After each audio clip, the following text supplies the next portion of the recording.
আমাদের আজ আমাদের আজকে পড়ানোর বিষয় সেটা হচ্ছে valence shell electron pair repulsion theory class 11-এ, বা এটাকে ভিএসইপিআর থিওরিও বলা হয়। যেমন এই ভিএসইপিআর থিওরি বা valence shell electron pair repulsion থিওরিটা কিসের জন্য না, আগের দিন আমরা পড়েছি দেখবে বেন্টস রুল। এখন বেন্টস রুল দিয়ে যে যৌগগুলোর গঠন বা তাদের মধ্যে যৌগের মধ্যে উপস্থিত অণুতে উপস্থিত পরমাণুগুলোর মধ্যে অন্তর্বর্তী কোণ, বন্ধন দৈর্ঘ্য, এই যেগুলো বলা হলো সেটা কিছুটা ইনকমপ্লিট।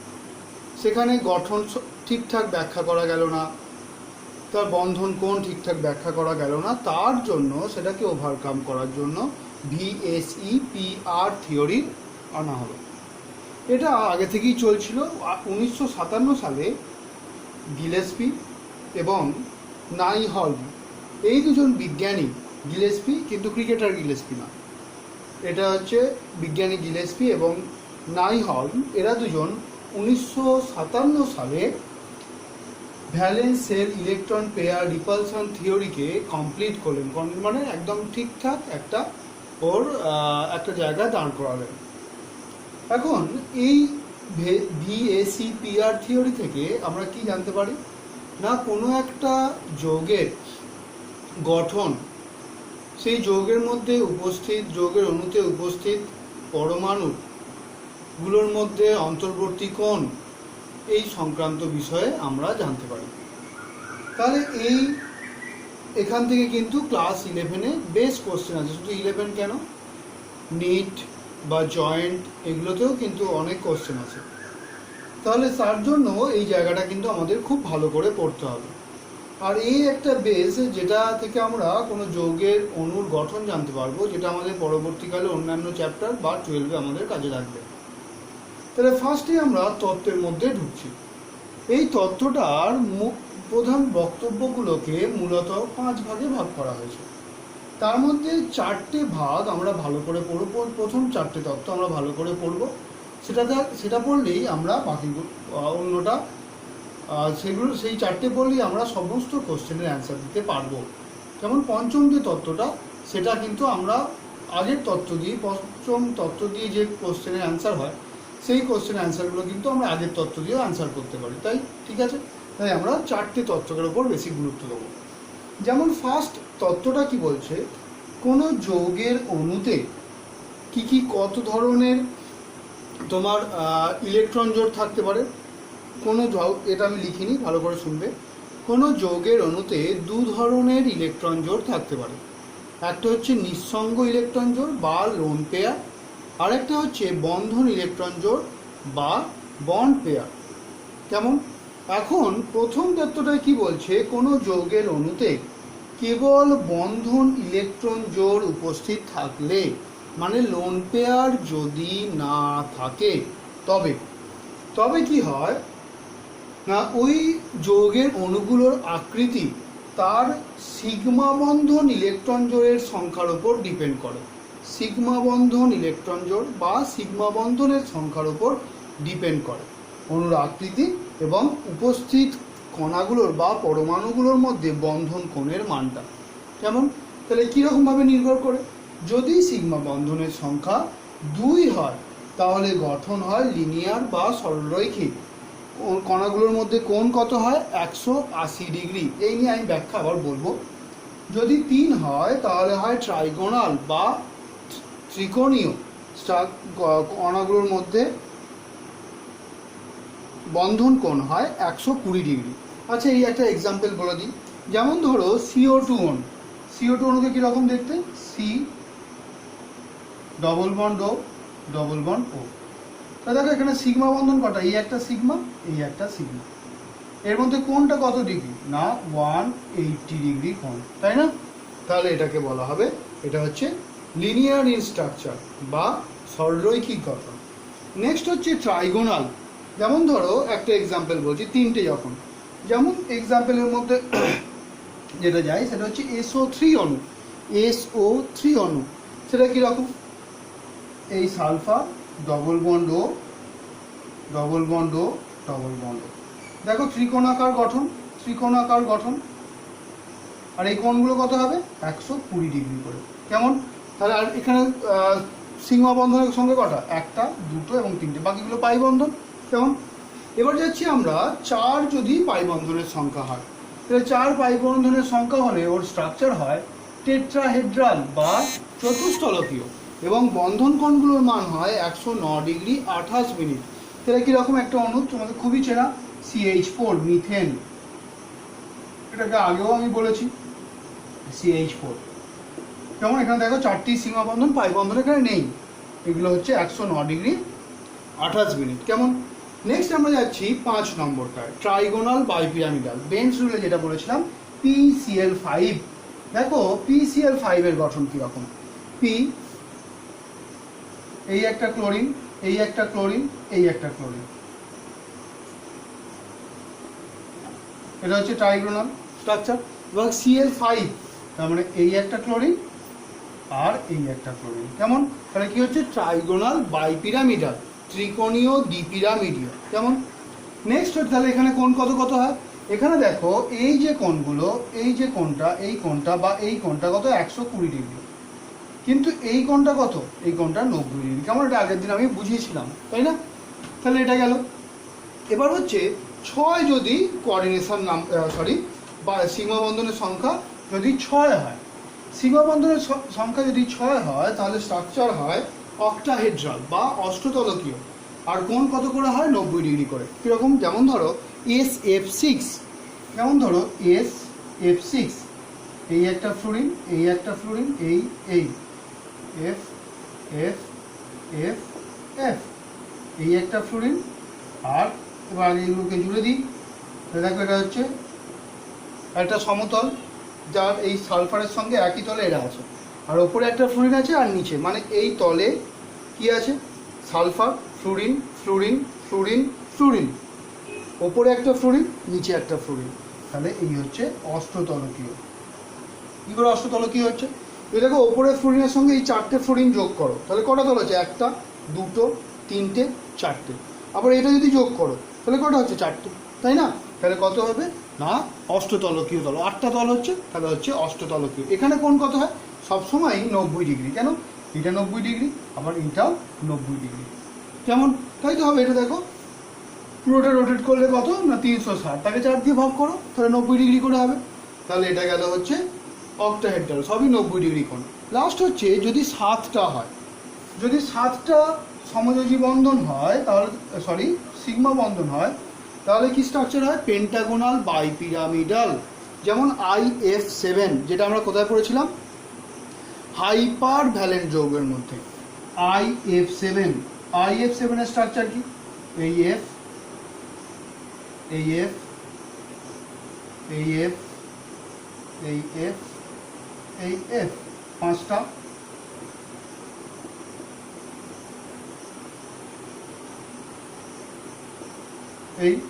এই একটা ফ্লোরিন, এই একটা ফ্লোরিন। কেমন? দেখো এটা হচ্ছে পেন্টাগোনাল বাইপিরামিডাল, পঞ্চভুজ। যদি এটাকে ধরো পঞ্চভুজ, এটাকে, আর তার দুদিকে দুটো ফ্লোরিন। কেমন? তাহলে এই হচ্ছে পেন্টা। এখানে কত ডিগ্রি কোণ হয়? এখানে যদি দেখো তাহলে এটা হচ্ছে 72 ডিগ্রি করে হবে, আর এটা কোণটা হবে 90 ডিগ্রি করে। কেমন? তাহলে এই হচ্ছে তোমরা এটা। তাহলে ফার্স্ট তত্ত্বটা কি না, যৌগগুলো যদি সবই সিগমা বন্ধন থাকে তাহলে অণুতে তাহলে কি ধরনের ঘটনা হয়, কোণ কত হয় সেটা মনে রাখতে হবে। যদি পারফেক্ট যদি অণু হয়, মানে একই ধরনের পরমাণু দিয়ে হয়, যেমন PCl5, কিন্তু PCl3F2 হলে বেঞ্চ রুল অনুযায়ী একটু আলাদা হয়ে যাবে। কেমন? তাহলে এই হচ্ছে এদের গঠন। যেমন নেক্সট সেকেন্ড, এবার আমরা সূত্রতে যাচ্ছি। এটা গেল ফার্স্ট সূত্র। এখান থেকে তেমন কোশ্চেন আসার চান্স কম, শুধু হয়তো কোনো একটা যৌগের অণু দিয়ে তাকে গঠন আঁকতে বলতে পারে, বা বন্ধন কোণের কথাও জিজ্ঞাসা করতে পারে MCQ। এবার আমরা যাচ্ছি দ্বিতীয় তত্ত্বের ব্যাপারটা। দ্বিতীয় তত্ত্ব কি বলছে? বলছে কোনো একটা যৌগের অণুর মধ্যে ইলেকট্রনের ক্লাউডের মধ্যে যে বিকর্ষণ বল থাকে, ইলেকট্রন ক্লাউডগুলোর মধ্যে যে বিকর্ষণ বল পরিলক্ষিত হয়, সেই বিকর্ষণ বলটা, ইলেকট্রন বিকর্ষণ বলটা 3টে টাইপের হতে পারে। কেমন? কোনো একটা অণুর মধ্যে যে ইলেকট্রন বিকর্ষণ বল হয়, সেই বিকর্ষণ বলটা কিন্তু তিনটে টাইপের হতে পারে। কীরকম তিনটে টাইপের? দেখো, কোনো একটা অণুর মধ্যে কত টাইপের আমাদের ইলেকট্রন জোড় থাকে না? দুটো টাইপের। একটা হচ্ছে বন্ধন ইলেকট্রন জোড়, আর একটা কি থাকে না? নিঃসঙ্গ ইলেকট্রন জোড়। এখন বন্ধন ইলেকট্রন আর নিঃসঙ্গ ইলেকট্রন জোড়ের সংখ্যা যদি মোর দ্যান ওয়ান হয়, মানে বন্ধন নিঃসঙ্গ ইলেকট্রন জোড় যদি একের বেশি থাকে এবং বন্ধন ইলেকট্রন জোড়ও কোনো অণুতে যদি একের বেশি থাকে, তাহলে আমরা তিন ধরনের বিকর্ষণ পেতে পারি। কি কি বিকর্ষণ? না দেখো, লোন পেয়ার বিকর্ষণ, লোন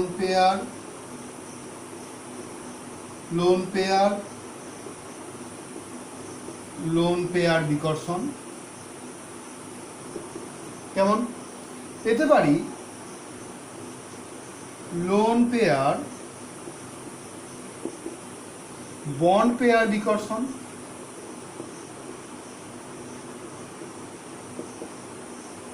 আর পেতে পারি বন্ড পেয়ার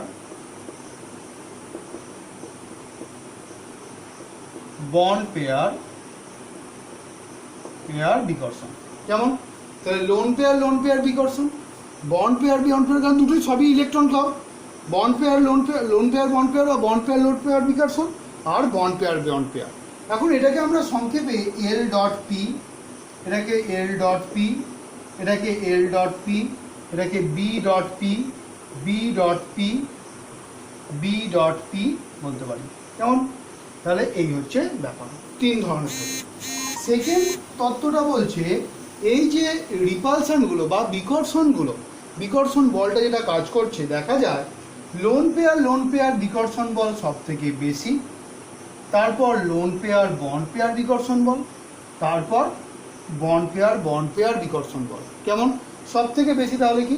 লোন পেয়ার বিকর্ষণ বল, তারপর লোন পেয়ার বন্ড পেয়ার, তারপর বন্ড পেয়ার বিকর্ষণ বল বেশি হয়। কেমন? কেন? এর কারণটা কি? সাধারণত দেখলে আগের দিন বেঞ্চগুলো আমরা কি বললাম? লোন পেয়ারগুলো কোথাও থাকে? এস অরবিটাল ঘেঁষে থাকবে। তাহলে লোন পেয়ারগুলো খুব ক্ষুদ্র জায়গায় থাকছে, অল্প জায়গা থাকছে, তাহলে ইলেকট্রন ঘনত্ব বেশি হয়, যার কারণে তাদের বিকর্ষণ বলটা বেশি হয়। যত বন্ধনে যাবে ইলেকট্রন, তত কী হয়? তারা বিস্তীর্ণ জায়গা দখল, ঘনত্বটা কম হয়ে যায় নেগেটিভ চার্জের, যার কারণে তাদের মধ্যে বিকর্ষণ বলটা কমতে থাকে। কেমন? তাহলে এই হচ্ছে সেকেন্ড তত্ত্ব। যখনই আমরা এখানে কোনো তত্ত্ব পড়বো, তার সঙ্গে কী ধরনের কোশ্চেন আসে সেই নিয়ে আলোচনা করবো। কেমন? তাহলে সেকেন্ড তত্ত্ব, তার রিলেটেড কী কোশ্চেন আসে আমি একটা বলবো, আর একটা তোমাদের হোমওয়ার্ক দেবো। কেমন? নিজেরা করবে। দেখো সেকেন্ড তত্ত্ব থেকে কি কোশ্চেন আসে, তাহলে এটা তোমরা নোট করে নাও কথা। এবার আমি কোশ্চেনে যাচ্ছি।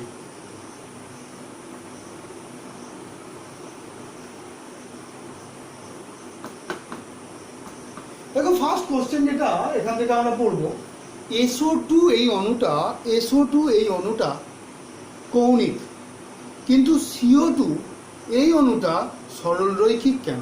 ক্লিয়ার ব্যাপারটা? SO2 কৌণিক কিন্তু CO2 সরলরৈখিক কেন? প্রথমে এদের গঠন আঁকতে চলে যাবো। তাহলে দেখো, আমরা ওই জন্য হাইব্রিডেশন শিখেছিলাম। সালফারের বাইরের কক্ষে কটা ইলেকট্রন? সালফারের বাইরের কক্ষে 6টা ইলেকট্রন। অক্সিজেন কটা করে বন্ড করে? 2টো করে। তাহলে সালফার অক্সিজেনের সঙ্গে দুটো অক্সিজেন SO2 অণু বলেছি, তাহলে এই অক্সিজেনের সঙ্গে একটা অক্সিজেনের সঙ্গে দুটো বন্ধন, আর একটা অক্সিজেনের সঙ্গে দুটো বন্ধন। কেমন? তাহলে এই অণুটার মধ্যে দেখো সালফার 4টে ইলেকট্রন ব্যবহার করেছে। এখনো তোর এক জোড়া ইলেকট্রন পড়ে আছে, তাহলে সেটা কি হিসেবে থাকবে? নিঃসঙ্গ ইলেকট্রন জোড় হিসাবে থাকবে। কেমন? এবার CO2 অণুর গঠনে যাচ্ছি। তাহলে দেখো CO2 একই ঘটনা, কার্বনের বাইরে কক্ষে কটা? না 4টে।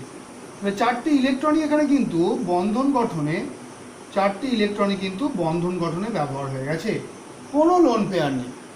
তাহলে এখানে যে রিপালসানটা হচ্ছে সেটা বন্ড পেয়ার রিপালসান, সেটা খুবই মিনিমাম, কেন 180 ডিগ্রি কোণ আছে, অনেক দূরে আছে।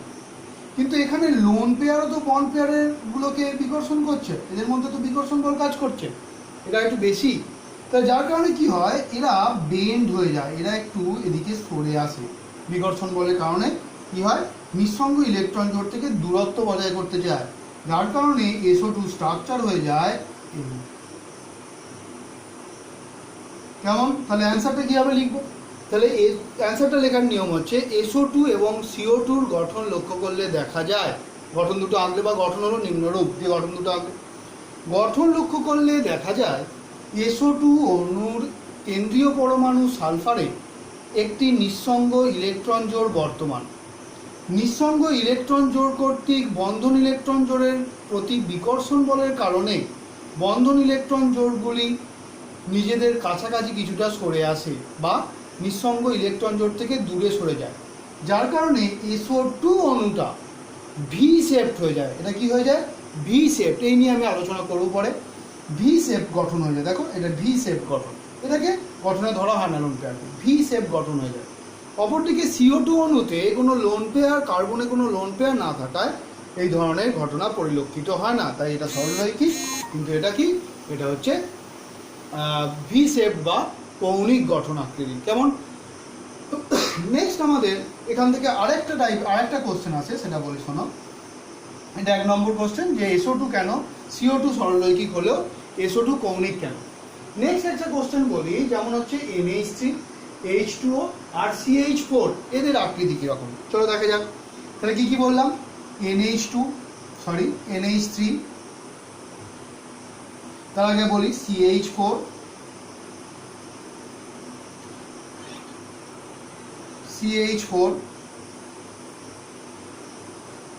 NH3 আর হচ্ছে H2O এর গঠন কীরকম। এখানে আমরা বন্ধন কোণ নিয়েও আলোচনা করব। কেমন? এখানে আমরা বন্ধন কোণ নিয়েও আলোচনা করব। দেখো CH4, NH3 আর H2O এদের যদি দেখা যায়, প্রত্যেকে কিন্তু sp3 সংকরায়িত। আগের দিন আমরা পড়েছি। কেমন? তাহলে এদের গঠন হওয়ার কথা কি ছিল? না, এরা টেট্রাহেড্রাল বা চতুস্থলকীয় গঠন আকৃতি পাওয়ার কথা ছিল। কিন্তু এখানে কি বা এবং কোণ কত হওয়ার কথা ছিল? কোণ হওয়ার কথা ছিল 109 ডিগ্রি 28 মিনিট। 109 ডিগ্রি 28 মিনিট হওয়ার কথা ছিল। আর sp3 সংকরায়িত সবাই, তাই টেট্রাহেড্রাল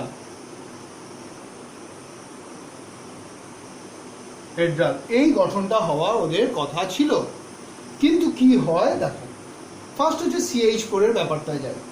CH4 এর গঠন যদি লক্ষ্য করো, এখানে কার্বন, এই একটা হাইড্রোজেন, এই একটা হাইড্রোজেন, এই একটা হাইড্রোজেন, এই একটা হাইড্রোজেন। কেমন? আমি হাইড্রোজেনগুলো আঁকছি না, এই হচ্ছে এর গঠন।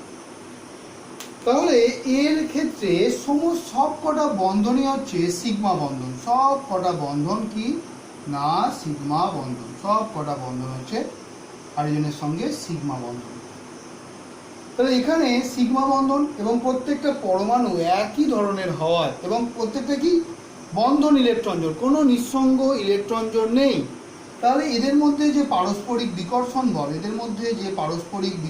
বল, সেগুলো কি হয় না এক হয়, সববার ক্ষেত্রে এক হয়। তাহলে ওই জন্য এর কোণটা কত হয়? 109 ডিগ্রি 28 মিনিট সব কোণ কটায়, এবং এদের গঠন পারফেক্টলি টেট্রাহেড্রাল। কেমন? এবার NH3 ঘটনায় যায়।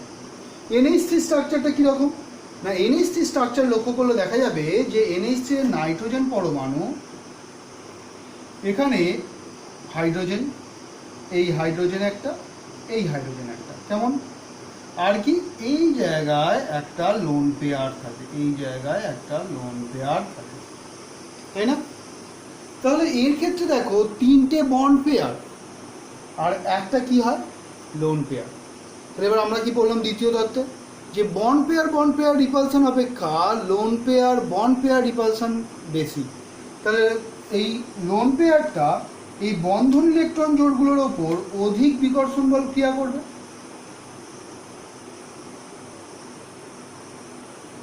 এর ওপর বা এর ওপর অধিক বিকর্ষণ বল ক্রিয়া করবে, যার কারণে কি হবে, বন্ড পেয়ারগুলো নিজেদের দিকে কাছে সরে আসবে। ধরো বন্ড পেয়ার কীরকম ছিল না, বন্ড পেয়ার ছিল ধরো এই বন্ড পেয়ার ছিল, এটা লোন পেয়ার। এখন এমনি অবস্থায় যদি CH4 হতো তাহলে এগুলো সব সেম হতো। কিন্তু যখনই এখানে ওপরে যখন লোন পেয়ার এসে গেল, যদি লোন পেয়ার না থাকতো তাহলে সেম হতো, তাই না? যদি যখনই দেখলে লোন পেয়ার এসে গেল, তখন কি হচ্ছে, বিকর্ষণ বলটা বাড়িয়ে দিচ্ছে, তখন এরা কি হচ্ছে ছোট হয়ে যাচ্ছে কোনটা। কাছাকাছি সরে আসছে, কারণ এদের মধ্যে বিকর্ষণ বল অপেক্ষা এদের মধ্যে বিকর্ষণ বলটা বেশি। তাহলে তার জন্য কি হচ্ছে, এই যে কোণগুলো হয় তার মানটা কিন্তু 109 ডিগ্রি আর থাকে না, কত হয়ে যায় না 107 ডিগ্রিতে পরিণত হয়ে যায় NH3 কোণটা। কেমন? এবার এবার গঠনটা একটু চেঞ্জ হয়। গঠনটা কি হয়ে যায় না, এটাকে বলা হয় পিরামিডীয় গঠন, এটা আর টেট্রাহেড্রাল স্ট্রাকচার থাকে না। এবার H2 এর ঘটনায় যায়, H2O sp3। তাহলে এর কীরকম ঘটনা দেখো, H2 এর ক্ষেত্রে এই অক্সিজেন পরমাণুর দুটো হাইড্রোজেন থাকে, আর দেখো দুটো লোন পেয়ার থাকবে, দুটো লোন পেয়ার। তাহলে এখানে যে বিকর্ষণ বলটা, লোন পেয়ার বন্ড পেয়ারের যে বিকর্ষণ বলটা, সেটা NH3 অপেক্ষাও বেশি হবে, কারণ এখানে কটা লোন পেয়ার না, দুটো লোন পেয়ার। তাহলে ইন্ডিভিজুয়ালি একে বিকর্ষণ করছে, একে বিকর্ষণ করছে, যেমন যার কারণে বন্ধন কোণটা এর থেকেও ছোট হয়ে যায়। কত হয়ে যায় না 104 ডিগ্রি মতন হয়ে যায়। এবং এর স্ট্রাকচার কি হয়ে যায়, এর স্ট্রাকচার হয়ে যায় ভি শেপ। কি ক্লিয়ার ব্যাপারটা? তাহলে sp3 সংকরায়ন কিন্তু স্ট্রাকচারের ডিফারেন্স হচ্ছে, একটা হচ্ছে পারফেক্ট টেট্রাহেড্রাল, একটা হচ্ছে পিরামিডীয় স্ট্রাকচার, আর একটা কি হচ্ছে না ভি শেপ হয়ে যাচ্ছে, কারণ লোন পেয়ারগুলোকে আমরা ধরবো না। এই ব্যাপারটা আমি একটু সাজিয়ে লিখছি, দেখো কীভাবে লিখছি। এখানে দেখো, ধরো এ হচ্ছে সেন্টার অ্যাটমটা, এ হচ্ছে সেন্টার অ্যাটমটা, কেমন? তার সঙ্গে কটা বি অ্যাটম লেগে আছে না 4টে বি অ্যাটম লেগে আছে। তাহলে এই যদি স্ট্রাকচার হয় তাহলে এটা কার সঙ্গে ম্যাচ করছে, CH4 এর সঙ্গে। তাহলে এর স্ট্রাকচার কি হয়, এর স্ট্রাকচার কি হয় না, এর স্ট্রাকচার হয় পারফেক্ট টেট্রাহেড্রাল, টেট্রাহেড্রাল। যেমন কোণ কত হয় 109 ডিগ্রি 28 মিনিট। যদি এটাকে আমরা এক্সাক্ট এটা ঠিক আছে, পরেরগুলোতে আমরা বলতে পারবো না, এটা হয় sp3। এবার এর ক্ষেত্রে কি হচ্ছে দেখো, এর ক্ষেত্রে হচ্ছে কেন্দ্রীয় পরমাণু যদি এ ধরি তাহলে 3টে B3, আর কি আছে একটা লোন পেয়ার আছে। তার মানে AB3L টাইপ, এল মানে একটা লোন পেয়ার আছে, এই টাইপের যৌগ এটা। এর স্ট্রাকচারটা কীরকম হচ্ছে, এর এক্সাম্পল কি না NH3 একটা এক্সাম্পল। এর স্ট্রাকচার কি হয় পিরামিডাল। কোণ কত হয় না less than 109 degree 28 minute. Next এটা কত, এটা হচ্ছে দেখো L2 টাইপের কম্পাউন্ড, তাই না?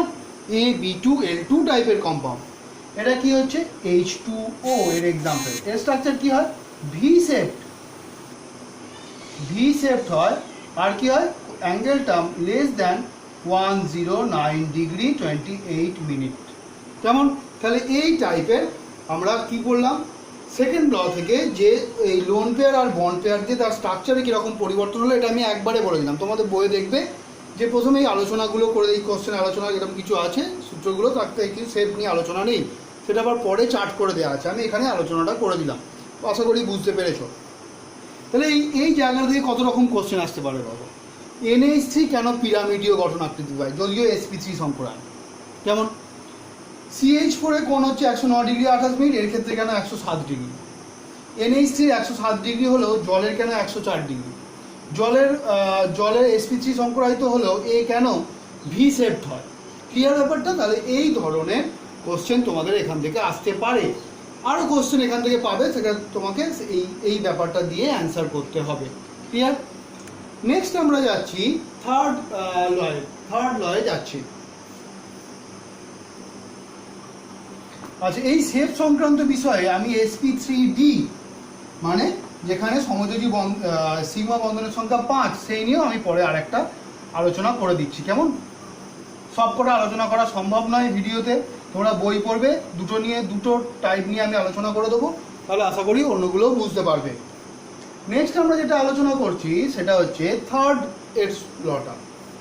লটা কি বলছে না, এই যে বন্ধন বিকর্ষণ বল, বন্ধন ইলেকট্রন জোড়গুলোর মধ্যে যে বিকর্ষণ বলটা কাজ করছে, সেই বন্ধন ইলেকট্রন জোড় বিকর্ষণ বলটা কেন্দ্রীয় পরমাণুর ইলেকট্রোনেগেটিভিটি এবং কেন্দ্রীয় পরমাণুর সঙ্গে যে অ্যাডজাসেন্ট পরমাণুগুলো, অন্য যে পরমাণুগুলো লেগে থাকে তাদের ইলেকট্রোনেগেটিভিটির ওপর ডিপেন্ড করে। দুটো আলাদা আলাদাভাবে পড়বো। যখন কেন্দ্রীয় পরমাণু সেম কোনো এক দুটো টাইপের অণু বলছি যেখানে কেন্দ্রীয় পরমাণু সেম কিন্তু অ্যাডজাসেন্ট পরমাণুগুলো আলাদা, আবার একটা বলবো যেখানে অ্যাডজাসেন্ট পরমাণুগুলো সেম কিন্তু কেন্দ্রীয় পরমাণু আলাদা, সেই নিয়ে আলোচনা করছি। কেমন? তাহলে কী ব্যাপারটা, ফার্স্ট এর 3-এর আন্ডারে আমি এ বি টপিক করে লিখব। তাহলে আমরা ধরছি যদি অ্যাডজাসেন্ট পরমাণুর ইলেকট্রোনেগেটিভিটি যত বেশি হবে, অ্যাডজাসেন্ট পরমাণুর ইলেকট্রোনেগেটিভিটি যত বেশি হবে, বিকর্ষণ বল কম হবে, বন্ধন কোণ কম হবে। কেমন? আবার বলছি, অ্যাডজাসেন্ট বা কেন্দ্রীয় পরমাণুর সঙ্গে যুক্ত পরমাণুগুলো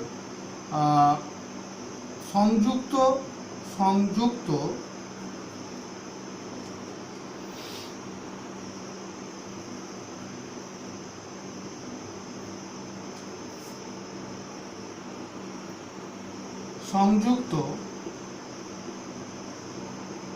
পরমাণুগুলির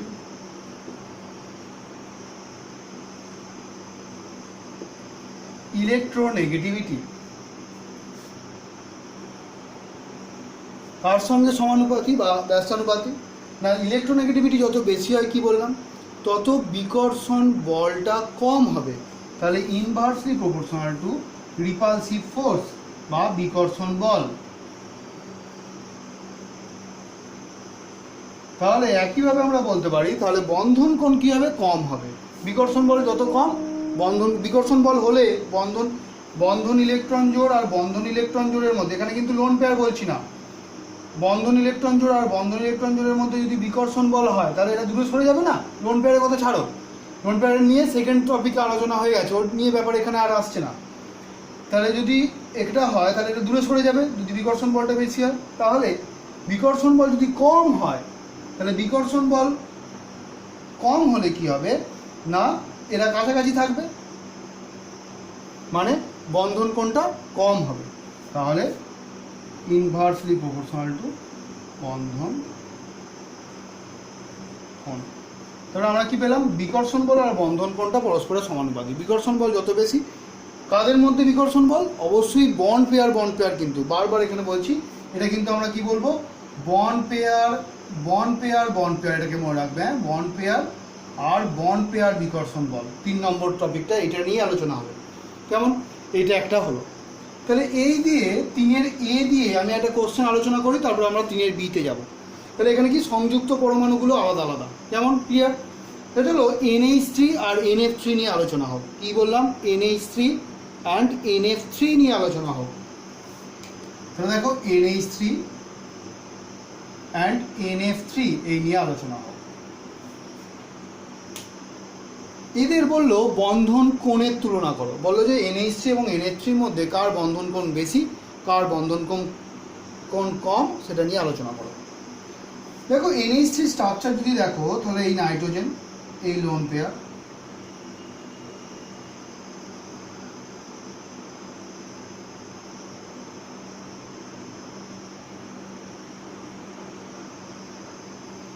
এই হাইড্রোজেন, এই হাইড্রোজেন, এই হাইড্রোজেন। তাই NH3 স্ট্রাকচার যদি দেখো এই নাইট্রোজেন, এই ফ্লোরিন, এই লোন পেয়ার,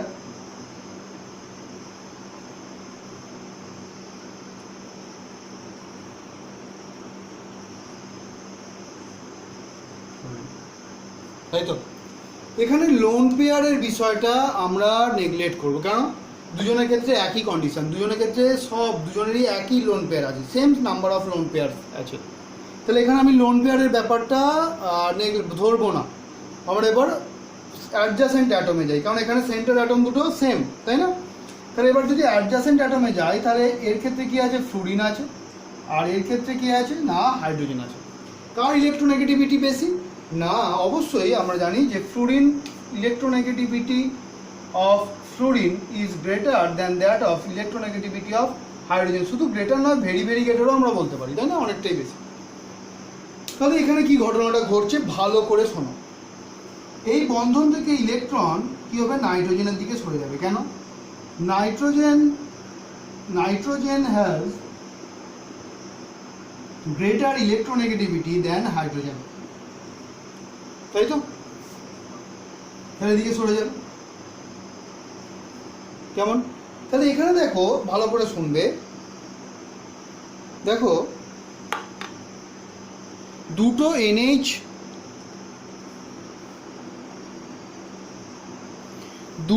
NH বন্ড, তাদের ধরো এখানে ইলেকট্রন পেয়ার ছিল, এখানে ইলেকট্রন পেয়ার, এখানে নাইট্রোজেন, এখানে হাইড্রোজেন।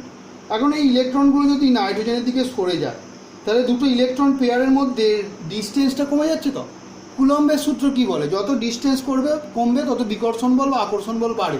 এখানে সেম চার্জ, তাই বিকর্ষণ বল বাড়বে। তাহলে এদের মধ্যে কি হবে না, বিকর্ষণ বলটা বেড়ে যাবে।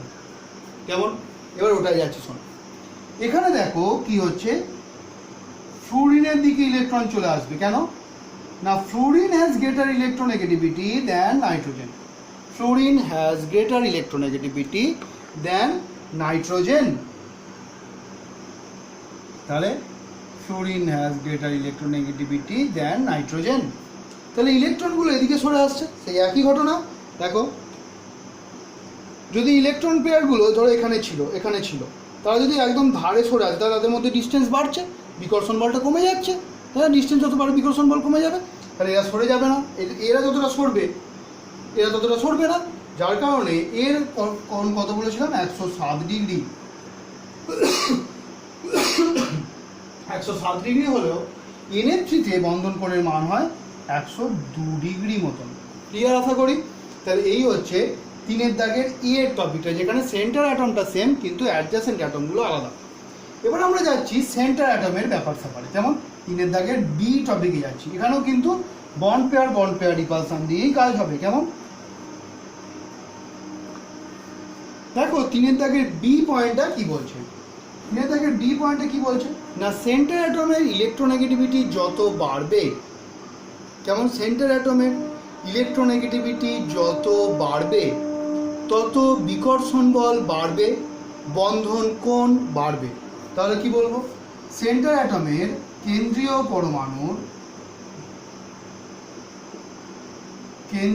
পরমাণুর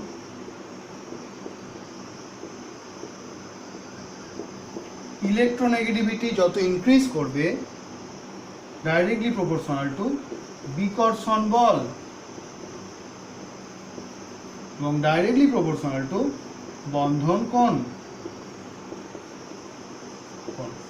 কেমন? তাহলে এর এক্সাম্পলে যাই। দেখো, এর এক্সাম্পলে আমরা যেটা বলবো H2O আর H2S, H2O আর H2S। তাহলে H2O এর স্ট্রাকচার আমরা কি নিয়ে আলোচনা করব না, H2O অ্যান্ড H2S এই নিয়ে আলোচনা করব। তাহলে এর স্ট্রাকচারটা কি, অক্সিজেন, এই একটা লোন পেয়ার, দুটো খরগোশের কানের মতন, দুটো লোন পেয়ার, এই একটা হাইড্রোজেন, এই একটা হাইড্রোজেন। যেমন সালফারের ক্ষেত্রে দেখো, এরও দুটো লোন পেয়ার, এই একটা হাইড্রোজেন আর এই একটা হাইড্রোজেন। এখন এখানে কে, সেন্টার অ্যাটম দুটো ডিফারেন্ট। তাহলে কার ইলেকট্রোনেগেটিভিটি বেশি, অক্সিজেনের ইলেকট্রোনেগেটিভিটি বেশি না সালফারের ইলেকট্রোনেগেটিভিটি বেশি? না, oxygen is more electronegative than sulphur, তাই তো? তাহলে এটা যদি হয়, তাহলে অক্সিজেনের দিকে ইলেকট্রনগুলো সরে যতটা কাছাকাছি যাবে, সালফারের ক্ষেত্রে ততটা কাছাকাছি যাবে না। কেমন? সালফারের ক্ষেত্রে ততটা কাছাকাছি যাবে না। ধরো অক্সিজেনের কাছে, অক্সিজেন যদি টানে ইলেকট্রন জোড়গুলোকে, তাহলে এই জায়গায় চলে এলো, কিন্তু সালফারটা ততটা টানতে পারবে না, কারণ ইলেকট্রোনেগেটিভিটি কম, তাহলে একটু দূরে থাকবে। তাহলে কোন ক্ষেত্রে বন্ধন ইলেকট্রন জোড়গুলোর মধ্যে বিকর্ষণ বলটা বেশি হবে? না, অক্সিজেনের মধ্যে বন্ধন ইলেকট্রন জোড়গুলোর মধ্যে বিকর্ষণ বলটা সালফারের থেকে অনেক বেশি হবে। যেমন যার কারণে H2O এর ক্ষেত্রে বন্ধন কোণের মান হয় 104 ডিগ্রি, বিকর্ষণ বলটা বেশি বলে, আর এটা হয় 92 ডিগ্রি। আবার বলছি, এখানে কিন্তু লোন পেয়ার সেম আছে, তাদের ধরবো না আমরা, তাদের নেগলেক্ট করবো। ক্লিয়ার আশা করি ব্যাপারটা? সেম ঘটনা তোমরা বলতে পারো NH3 আর PH3 ক্ষেত্রে, এটাও তোমরা বলতে পারো, নিজেরা করবে NH3 আর PH3 ক্ষেত্রে। ক্লিয়ার আশা করি? এবার আমরা যাচ্ছি 4 নম্বর তত্ত্বতে। কেমন? বা আমাদের কাছে এটাই লাস্ট টপিক, 4 নম্বর টপিক, 4 তত্ত্বর লাস্ট। তাহলে দেখো 4 নম্বর তত্ত্বটা কি বলছে।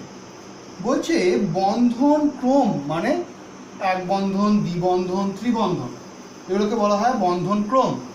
বন্ধন ক্রম যত বাড়বে তত বিকর্ষণ বল বাড়বে, কারণ সেই জায়গায় যত বন্ধন ক্রম বাড়বে, আমি আগেই বলেছি এক বন্ধনের থেকে দ্বিবন্ধনে ছোট আকারে, ত্রিবন্ধন আরও ছোট আকারে, তাহলে তত ইলেকট্রন ঘনত্ব বাড়বে, যার কারণে বিকর্ষণ বলটাও বাড়বে। কেমন?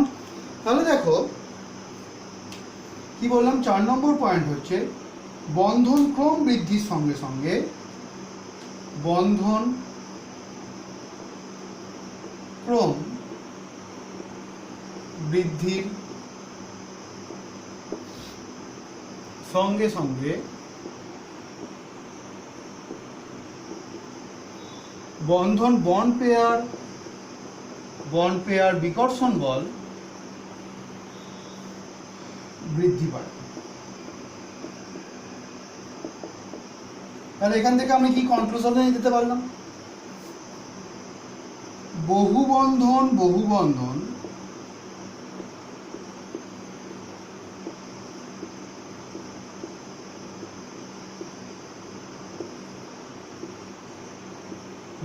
এই বিকর্ষণ বলটা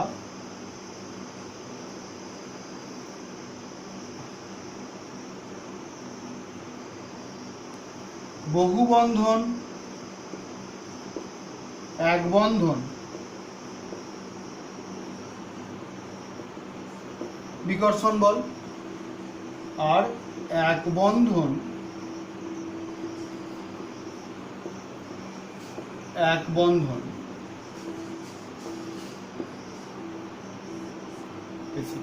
তাহলে বহু বন্ধন বিকর্ষণ বল, বহু বন্ধন এক বন্ধন বিকর্ষণ বল অপেক্ষা বেশি, আর বহু বন্ধন এক বন্ধন বিকর্ষণ বল এক বন্ধন বিকর্ষণ বল অপেক্ষা বেশি। ক্লিয়ার?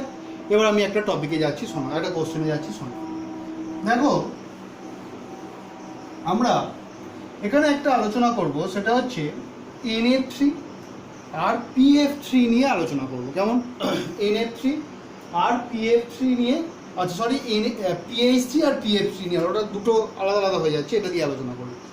কি? PH3 আর PF3।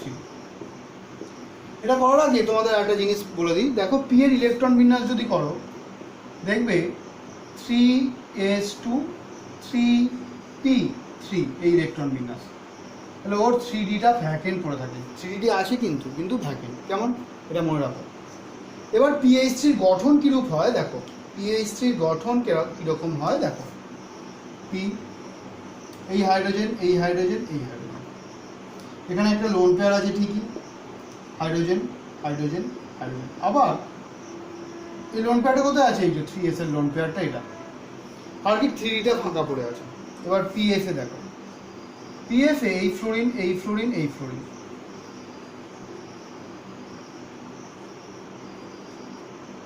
এখানে একটা লোন পেয়ার আছে, আর কি আছে? ডিটা ফাঁকা পড়ে আছে। কেমন? এবার ফ্লোরিনের বাইরে কোকে কটা ইলেকট্রন? 7টা, তাই না? তাহলে এই একটা দিয়ে বন্ধন করে ফেলেছে। এগুলো সব কটাকে কি দেখাতে পারো? আমি যে কোনো একটাকে দিয়ে দেখাচ্ছি। এখনো এর 6টা ইলেকট্রন বা 3 জোড়া বা 3টে নিঃসঙ্গ ইলেকট্রন জোড় পড়ে আছে। তাহলে এই নিঃসঙ্গ ইলেকট্রন জোড়টা ও পি এর ফাঁকা ডি অরবিটালে ট্রান্সফার করতে পারে। এফ কেন করতে পারে? দেখো ফসফরাসের থেকে ফ্লোরিনের ইলেকট্রোনেগেটিভিটি বেশি, তাহলে এই ইলেকট্রন জোড়কেও এর দিকে টেনে নিতে পারে, যার কারণে ইলেকট্রন ঘনত্ব বাড়ে, এখান থেকে এখানে ট্রান্সফার করতে পারে। কিন্তু যে কোনো একটাই, যে কোনো একটা ফ্লোরিনই করতে পারে। তার ফলে কি হয়, এখানে পি পাই থেকে ডি পাই কনজুগেশন হয়। কি বললাম? পি পাই ডি পাই পি টু ডি কনজুগেশন। হ্যাঁ, কেমন? এটা টার্মটা মনে রাখবে, নতুন টার্ম তোমাদের কাছে।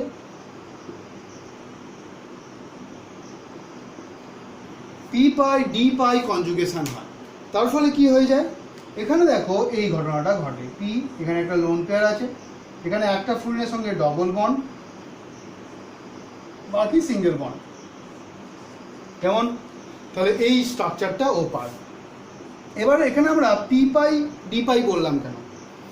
ফ্লোরিনের পি থেকে ফসফরাসের ডিতে যাচ্ছে, তাই জন্য একে বলা হচ্ছে পি টু ডি। কেমন? পাই কেন?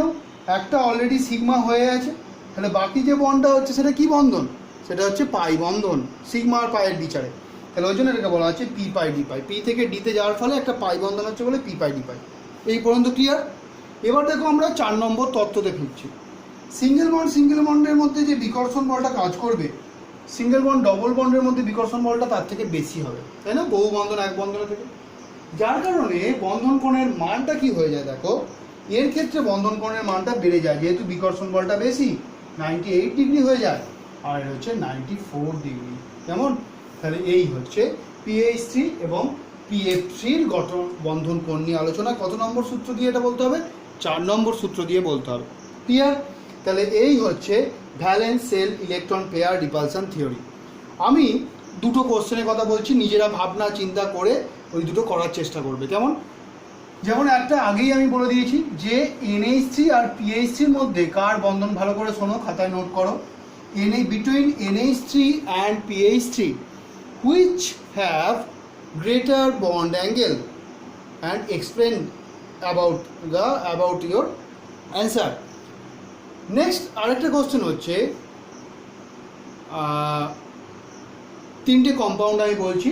তিনটে কম্পাউন্ড হচ্ছে ধরো F2O, H2O and Cl2O, F2O, Cl2O and H2O। এই তিনটে কম্পাউন্ডকে তাদের বন্ড অ্যাঙ্গেলের ওয়াইজে সাজাতে হবে। ঠিক আছে? Arrange the following compounds according to their bond angles. কেমন? এবং গিভ দ্য রিজনটা তোমাদের পড়বে না, কারণ এখানে দুটো ফ্যাক্টর কাজ করবে। তোমরা শুধু এটা সাজিয়ে দেখবে যে কোনটা হচ্ছে। কেমন? তাহলে দুটো কোশ্চেন দিলাম, এটা 2 নম্বর, আর আগেরটা বললাম NH3 আর PH3-র মধ্যে কার বন্ড অ্যাঙ্গেল বেশি। কেমন? এই দুটো নিয়ে একটু ভাবনা চিন্তা করবে। ক্লিয়ার? নেক্সট আর একটা জিনিস আমি তোমাদের বলবো বলেছিলাম, সেটা হচ্ছে যদি sp3d হাইব্রিডাইজড হয় তাহলে তার স্ট্রাকচার কি হতে পারে। তাহলে কি বললাম? আমরা বললাম sp3d এই সংকরায়ন হচ্ছে। কেমন? তাহলে তার স্ট্রাকচার মেনলি হওয়ার কথা কি ছিল না, ট্রাইগোনাল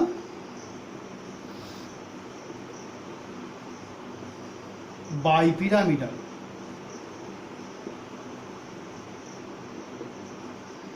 এবং স্ট্রাকচারটা কি হওয়ার কথা, কীরকম হওয়ার কথা ছিল, এই ধরো একটা এ, এই বি, এই বি, এই বি, এই সবকটাই যদি একই ধরনের অ্যাটম হয় এবং সবকটাই যদি সিগমা বন্ড হয়, তাহলে এই বি, তাহলে এই হচ্ছে ওর স্ট্রাকচার হওয়ার কথা ছিল।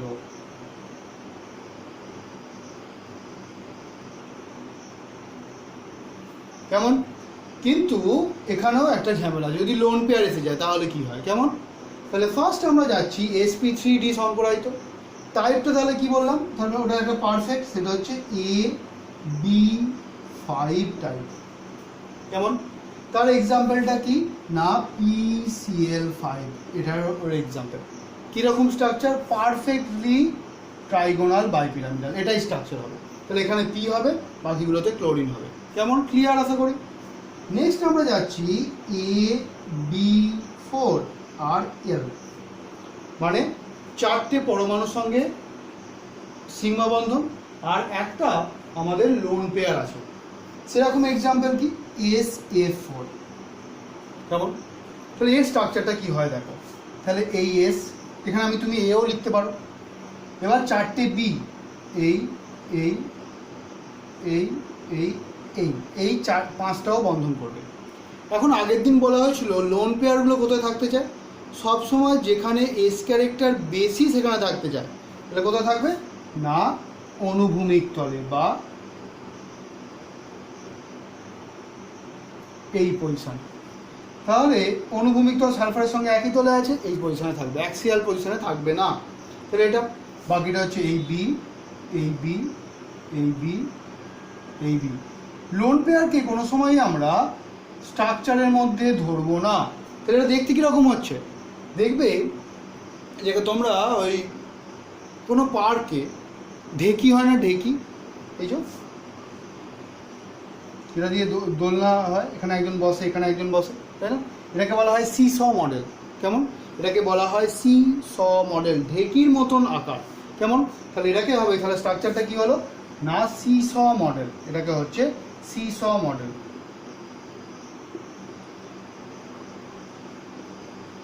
সি স মডেল হবে। কেমন? ক্লিয়ার আশা করি। নেক্সট আমরা যাচ্ছি, ধরো AB3L2 দিল, AB3L2 এর এক্সাম্পলটা কি? দেখো এর এক্সাম্পল হচ্ছে XeOF2, XeOF2 এই যদি হয়, তাহলে এর স্ট্রাকচারটা দেখো, এখানটা আমি মুছছি তাহলে লিখতে পারবো না। XeOF2 এর এক্সাম্পল, সেখানে Xe হচ্ছে সেন্টার অ্যাটম, তাহলে এই একটা, এই একটা, এই একটা, এই একটা, এই একটা, এটার পর স্ট্রাকচার হওয়ার কথা ছিল। তার মধ্যে কটা লোন পেয়ার আছে? দুটো লোন পেয়ার আছে, তাকে নিশ্চয়ই আমাকে এই জায়গায় ধরাতে হবে, কারণ বলাই হচ্ছে অনুভূমিক তলে থাকবে সে সবসময়। অনুভূমিক তলে অক্সিজেন আর ফ্লুরিনের মধ্যে কে ইলেকট্রোনেগেটিভিটি কার বেশি? ফ্লুরিনের। তাহলে ওরা থাকবে যেখানে less s character, Bent's rule, according to Bent's rule less s character যার সেখানে থাকবে। আর এখানে কি হবে? ডবল বন্ড ও। কেমন? দেখো এখানে জেননের বাইরে কটা ইলেকট্রন? 8টা, নিষ্ক্রিয় গ্যাস। দেখো 8টা পূর্ণ হয়েছে, 2 2 4 5 6 7 8। তাহলে এই হচ্ছে স্ট্রাকচার। কি স্ট্রাকচারটা কীরকম? টি শেপ। এটা ধরবো না, তাহলে টি শেপে যদি ঘুরিয়ে নাও, দেখো টি শেপ, টি, তাই না? এই অক্সিজেন, এই জেনন, এই ফ্লুরিন, এই সিন, তাহলে টি শেপ হবে। কেমন? তাহলে এই হচ্ছে ব্যাপার, এগুলো তোমরা খাতায় লিখে নাও। নেক্সট আমরা যাচ্ছি AB2L3। নেক্সট আমরা যাচ্ছি AB2L3 এর এক্সাম্পল কি না XeF2, সরি XeF2 এর এক্সাম্পল। তাহলে একইভাবে স্ট্রাকচারে চলো, তাহলে Xe 1 2 3 4 5 এটা করবি। এবার কোথায় কে থাকবে? তাহলে কটা লোন পেয়ার আছে? 3টে। তাহলে কোথায় থাকবে? অনুভূমিক তলে, ইকুয়েটোরিয়াল পজিশন।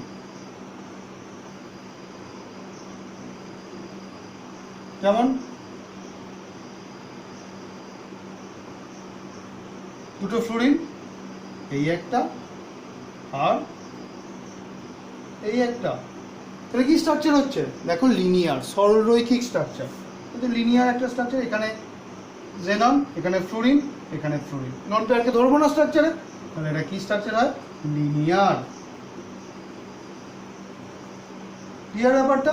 তা আমি এসপি এই চারটে sp3 আর sp3d এই নিয়ে আলোচনা করলাম। এই হচ্ছে তোমাদের VSEPR থিওরি। তোমরা এটা ভালো করে পড়বে, এখান থেকে কিন্তু খুব কোশ্চেন আসে। বাকিগুলো নিজেদের কাজ নিজেরা করবে, আশা করি বুঝতে পারবে। কেমন? নেক্সট দিন আমাদের যেটা করণীয় সেটা হচ্ছে দ্বিমেরু ভ্রামক বা ডাইপোল মোমেন্ট এবং রেজোনেন্স, এই দুটো কিন্তু খুব ইম্পর্টেন্ট একটা টপিক। কেমন?